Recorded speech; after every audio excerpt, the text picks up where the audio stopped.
उसके लिए भी हम आपको धन्यवाद ज्ञापन करते हैं। आज का विषय आप लोगों ने जो चुना है बहुत ही अच्छा टॉपिक है। ये विधायिका, न्यायपालिका और कार्यपालिका के बीच मीडिया। अभी सचमुच में देश में एक मंथन हो रहा है। सबके मन में एक बात आ रही है कि संसद के बनाए हुए कानून को सुप्रीम कोर्ट जो है कैसे रोक देता है, कैसे उसको रद्द कर देता है, कैसे उसके विपरीत जाता है।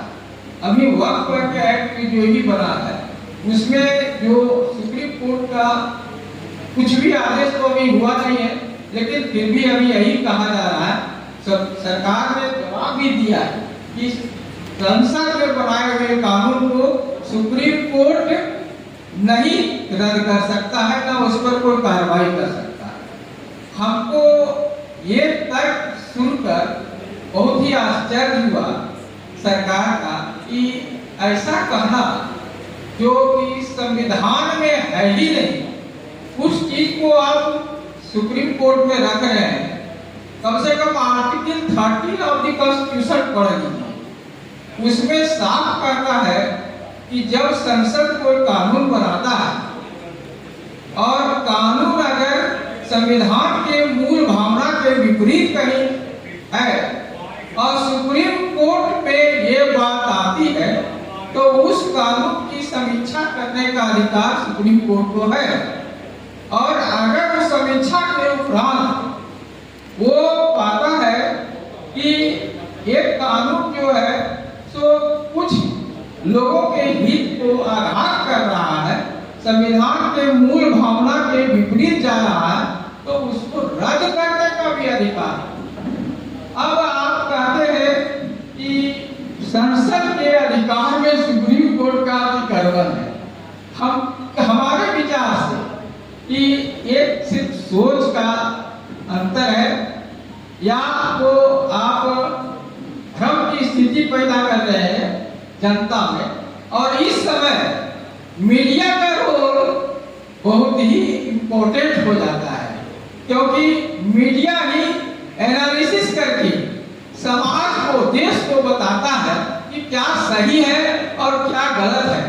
अभी तो जो समाचार पत्र में, मैगजीन में आता है, मैगजीन तो आजकल बहुत कम लोग पढ़ते हैं, समाचार पत्र कुछ पढ़ते हैं। और उसके अलावे सबसे ज्यादा जो जोर इलेक्ट्रॉनिक मीडिया है। आप अभी पत्रकारिता जो कर रहे हैं उसमें अखबार में तो बाद में छपता है, इलेक्ट्रॉनिक मीडिया उसको पहले ही पूरे देश में फैला देता है। तो ये भी पत्रकारिता ही है, लेकिन पत्रकारिता ऐसा भी नहीं हो कि खाली भजन करे, उसका काम एनालिसिस करके और सही तथ्यों को रखना। आप देखे होंगे कि आर्टिकल 137 ऑफ द कॉन्स्टिट्यूशन अगर आप जाएंगे तो उसमें है कि प्रेसिडेंट को भी अगर कोई कंफ्यूजन हो रहा है किसी विषय पर तो वो भी सुप्रीम कोर्ट से राय मांगता है, सलाह मांगता है।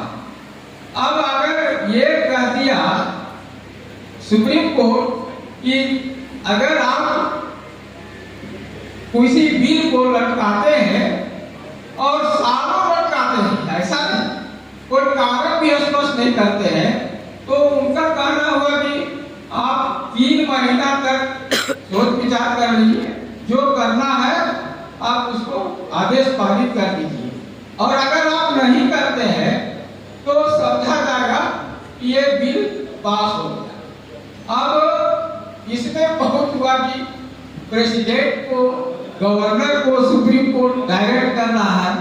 आप ये बताइए, जब भी कोई भी व्यक्ति चाहे वो कितना ही बड़ा पद हो हासिल कर रहा हो, अगर वो अपना कार्य नहीं करता है तो आप इस प्रजातंत्र में किसके पास जाइए? इसको तो है जो कि सबको देख रहा।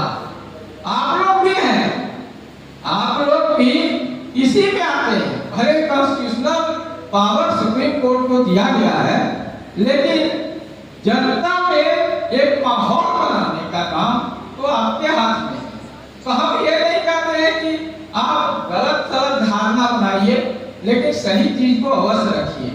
एक जगह हम पढ़ रहे थे, एक जगह कि जब अटल बिहारी वाजपेयी साहब ने मिनिस्ट्री में, ये क्या नाम है इनका, आडवाणी साहब इस संचार मंत्री थे, दूरसंचार मंत्री थे, तो किसी पत्रकार बोले कि आप थोड़ा झुकिए, तो वो बेचारे सुन लिए। कुछ दिन के बाद जब उसी पत्रकार से, उन्हीं पत्रकार से मुलाकात हुआ आडवाणी जी को, तो देखिए उस समय का सोच कितना था कि हम आपको थोड़ा झुकने बोले थे, पसंद जाने के लिए नहीं कहे। अब देखिए कितनी बड़ी बात है, माने आपका काम नहीं छूटना चाहिए। जो एनालिसिस करने के सही बात को रखना है, इस बात को नहीं छोड़ना चाहिए कि नहीं कि मंत्री जी के गुणगान में लग जाइए। उनका यही व्यू था, तो बहुत बड़ी बात है, उस समय सोच का भी फर्क होता था।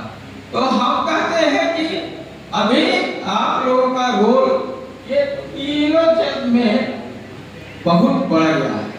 आप नजर रखते हैं, आप जनता तक अपनी इन लोगों की बात को पहुंचाते हैं, सही गलत का इन लोगों को बताते हैं, और ये जो न्यायपालिका